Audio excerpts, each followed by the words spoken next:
Hey everybody, it's Shaman Sister Sin, and you're listening to the Meditations and More podcast brought to you by littleshaman.org. That's me, the Little Shaman. Today I wanted to talk about how therapists, counselors, and other people in the healing professions can learn to recognize narcissism in couples or family therapy. There is a tragic lack of understanding about this, so I thought it would be an important video to make, and hopefully it will help. Now, victims of narcissistic abuse know that couples or family therapy with a narcissist is just a nightmare. Seen by narcissistic people as just another opportunity to triangulate someone against the victim and to win, it is often spectacularly unsuccessful. In fact, many times it actually makes the situation worse. Well-meaning but uninformed therapists and counselors can actually do a lot of damage to victims of narcissistic abuse because they do not understand the dynamics of these relationships. Things that work in a relationship where there is no pathology present do not work in situations that involve narcissists. In fact, many times it is the exact wrong thing to do. Situations that involve a pathologically narcissistic person must be handled differently. For example, the focus of therapy generally is not on repairing the relationship or facilitating communication with the narcissist because this is just simply not possible. Focus would then generally be on supporting the victim and helping them to understand what's going on. We've seen it over and over again. A well-intentioned therapist is manipulated by a narcissist and weaponized into just another object to attack the victim with. Even when the narcissist is gone or when they're not participating in therapy, that lack of understanding is still a huge problem. I hear it every single day. My therapist is no help because they just don't understand. We want to try to bridge that gap. So here are 5 guidelines that might be helpful when dealing with clients who are reporting abuse. Number 1, don't assume that the person who seems emotionally dysregulated is automatically the problem. Many times, victims of narcissistic abuse have been literally tortured, and they are unable to regulate their emotions any longer. Number 2, don't ignore divergent realities. When 2 people have a completely different recall or understanding of events, this should be a huge red flag because that is not normal. Number 3, don't assume that something's not true because it sounds unbelievable. Pathologically narcissistic people count on the fact that no one will believe the victim about the things that have happened. That doesn't mean they didn't. Number 4, don't assume that because somebody is not a therapist or a doctor, they don't know what they're talking about. Many victims know more about this disorder and this problem than the people they're coming to for help. Don't just dismiss their information or their theories. Therapists and counselors should remember that they are seeing the person for an hour at a time in a very controlled, validating setting, whereas the victim has been living with the situation, and often the narcissist, 24 hours a day for months or even years. Number 5, don't dismiss or invalidate someone's claims of abuse because you don't understand them or you're unfamiliar with them. Don't assume that the victim cannot communicate properly or try to negotiate them out of what they're saying. Now, these things are, of course, not to say that people who are not clinicians can diagnose somebody. What it is saying is that things should not be dismissed simply because someone is unfamiliar with them or because the person reporting it does not have a medical degree. People know how they feel. They know what happened. Narcissistic abuse can also be difficult to detect, especially considering that victims may not even realize they're being abused. It can be very subtle. If you deal with couples or families, chances are good that you have or you will eventually deal with narcissistic abuse, especially in situations that involve domestic violence. Listen with an open mind and learn to catch the red flags. Because if situations that involve narcissists must be handled differently, and they must, then it's important that they be recognized in the first place.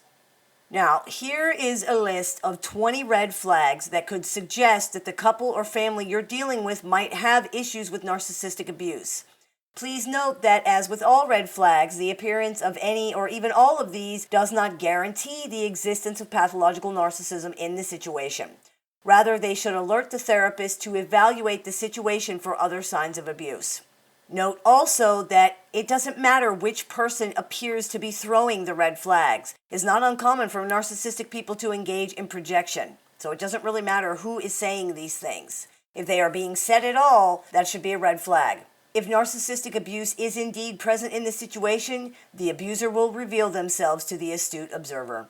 So number 1, perception of reported events differs radically. Disputes over tone, over motive, over what was said, how it was said, these kinds of things. A lot of times people will say something completely different than what the other person is saying. That should be a red flag. Number 2, someone appears overly concerned with being right or getting the therapist to be on their side. You have to really watch for signs of triangulation because that is extremely common. Number 3, there is a very clear and persistent hero-villain or victim/victimizer narrative. Number 4, other people's motives are assumed and situations are related from an emotional perspective, not a factual one. You hear that from narcissists all the time. Number 5, one partner is extremely confused or bewildered, but the other one is very sure of things. Number 6, there is resistance to or an inability to take even basic responsibility or blame, even for mistakes. Number 7, there is an unwillingness or an inability to see things from the other person's perspective.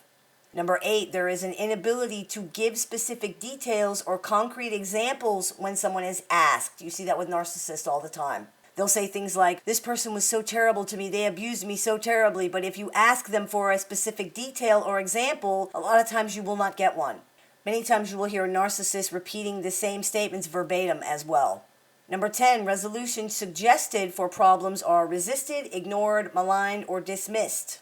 They may also be accepted but never actually put into action. And when you bring this up, a lot of times you will hear that it's the other person's fault.